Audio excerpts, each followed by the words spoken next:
Hey, welcome in. How are you doing? I'm certainly finding that it's very spiky. My emotions have been shocking. It's been so many waves, so many peaks, so many troughs, so many ups and downs all over the place. The momentum of the energy of this year is pushing us to really get cracking. And come on then, it's almost like this spiritual declutter. Come on, let's look in every box, let's figure all of this out, let's have a massive sort of internal spiritual emotional makeover. Let's just get this done. It is just, yeah, summer solstice it is today, and it's a great theme because it is a tale of two halves, which I think is where most of us often are, but we don't say it. We're either supposed to be having a really great time and everything's going really well, or we're over here and we are struggling and things are a bit tricky.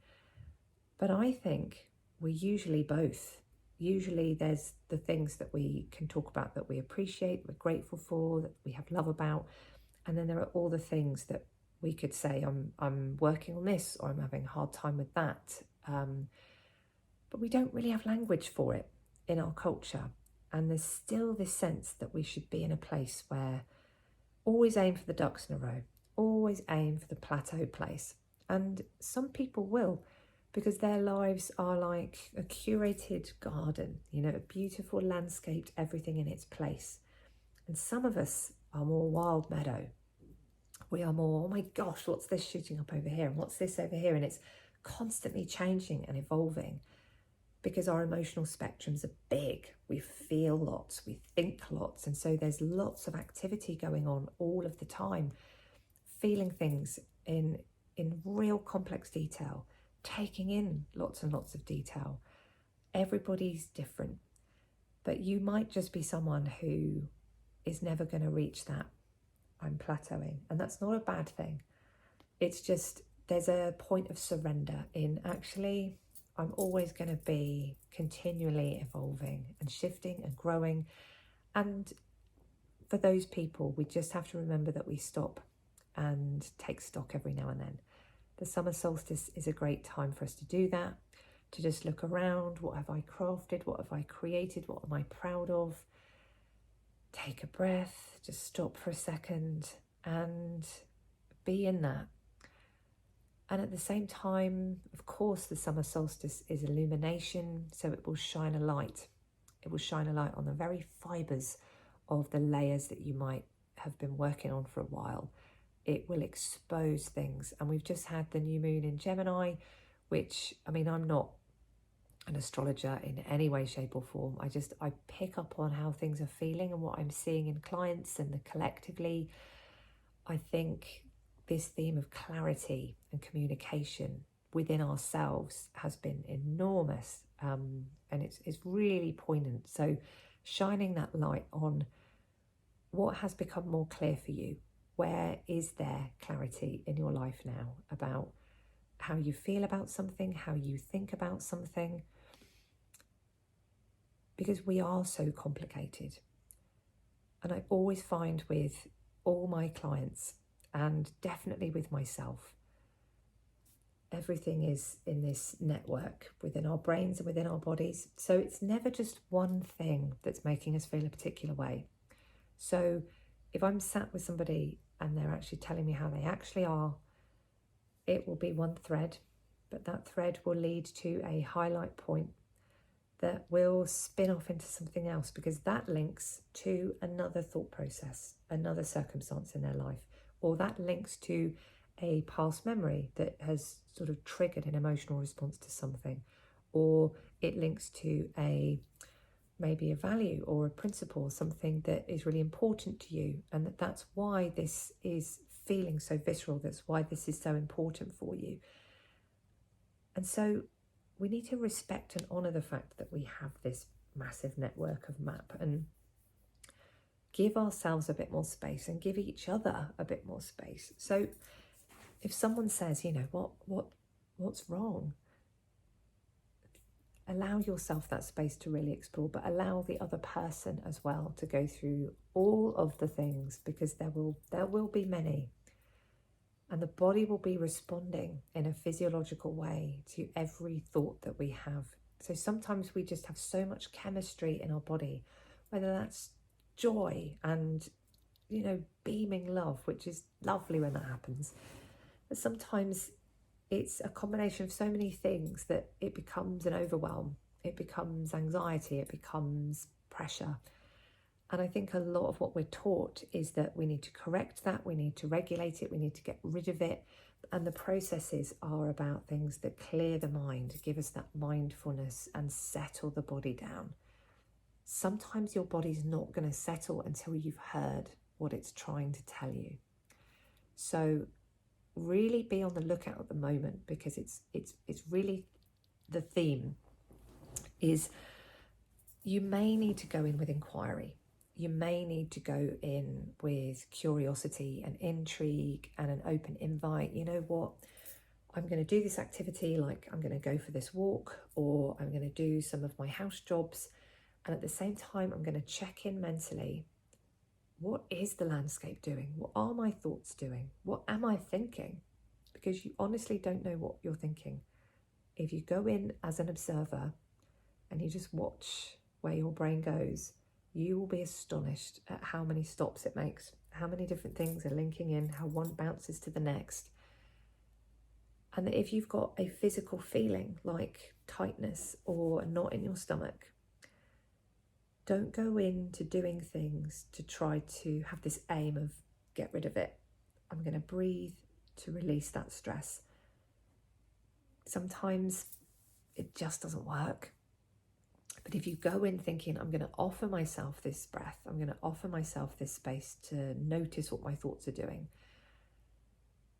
it helps your body to process the physiological response, the chemistry that has accumulated. And at some point it will move through, but respect the fact that your body has to break all of that down and move it through. So it might come out in crying, it might come out in you needing to be quiet, it might come out in you feeling agitated and you need to move and do something, but it will move through. Always trust that it will. You may need to seek someone out and talk to them. You may need to write it down, but the goal isn't solely on get rid of the uncomfortable feeling. It needs to be, oh, I've got this signal from my body, I need to give myself a bit of space. So just try it. Try going into inquiry, just noticing like a governor, going in and doing an audit, going in, doing an inventory. I'm going to see what's here, because it also might give you some scope for, clearly this is bothering me more than I realise, so I could perhaps work out an action to take around that. But I suppose my parting thought is, when I was doing this the other day, because I could feel how full and overwhelmed I was becoming, and I knew there was lots going on in my brain, and I needed to just go in and see what are all the things, and then it gives you scope to notice, do I need to challenge that? Do I need to action that? But I also had to respect that my brain has a loop and it's doing its physiological response to those thoughts, and I have to let it run its course. And that's probably going to take me a weekend. It's going to take me a weekend of letting it move through, being gentle, being responsive, letting the tears come, whatever it might be. But that this is a normal, healthy process that we often just have to do. It doesn't have to mean that everything is spiraling. And something that came up for me in amongst all of this was, stop trying to change the landscape. You're always trying to change the landscape to create a different internal reality. Just stop. It isn't always that. Sometimes it's about changing how you view the landscape, viewing it from a different angle, through a new thought chain, a new belief pattern. So external factors, for example, your schedule, your work, important people in your life and maybe how they're behaving. And it might be that you're really feeling something about that, or they feel like obstacles between you and you feeling at ease and at peace. And maybe if we challenge some of the ways in which we're viewing that stuff and really be brave, is what I'm saying really true? I mean, I've caught myself saying stuff like, well, I can't take more time off because I'm self-employed and you don't get paid if you take time off. And is that really true? It may be true that I'm not going to get paid if I don't work. But is it really true that I can't take that time off? Is it really true? But also, do I need a week? Do I need a day? Could I make use of half a day? Could I make use of an hour here or there? Can I change my belief about how I can access things that bring me some respite or some relief or some calm? It's similar to, well, I want to sort my house out, but I need to declutter the whole house, and I need at least a week. And I've just not got that week. So therefore, this is the status quo. It's not going to change. My feeling about that isn't going to change because an action can't happen because of this belief. But if you change the way you see it, yes, it needs decluttering, but maybe I could do it in 10-minute bursts. Maybe I could do a drawer at a time. Maybe I could concentrate on one bag here and one box there. You start to change the momentum. You start to shift the landscape. But alternatively, when you're looking at someone external to me is behaving in a particular way that's impacting me, and I can't change them, but I can start to work on my own attitude.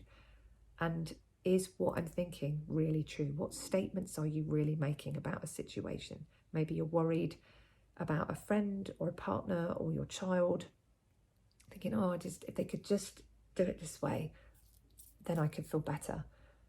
Not necessarily true.